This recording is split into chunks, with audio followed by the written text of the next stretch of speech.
IRGC के intelligence head की शहादत के बाद ईरान ने ऐसा हमला तेल अवीव पर किया कि तेल अवीव में सिर्फ तबाही नजर आई है। ईरान ने जितनी मिसाइलें तेल अवीव पर दागी, सभी की सभी तेल अवीव पर जाकर गिरी हैं। और तेल अवीव का किस तरह से तेल निकला है देखिए।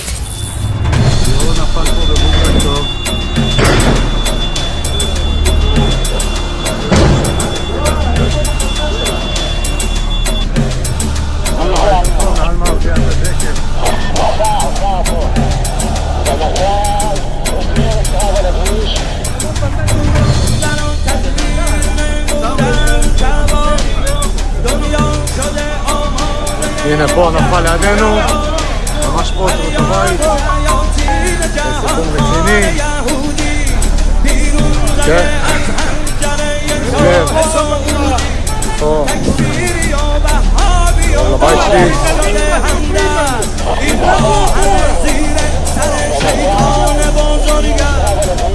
וואו,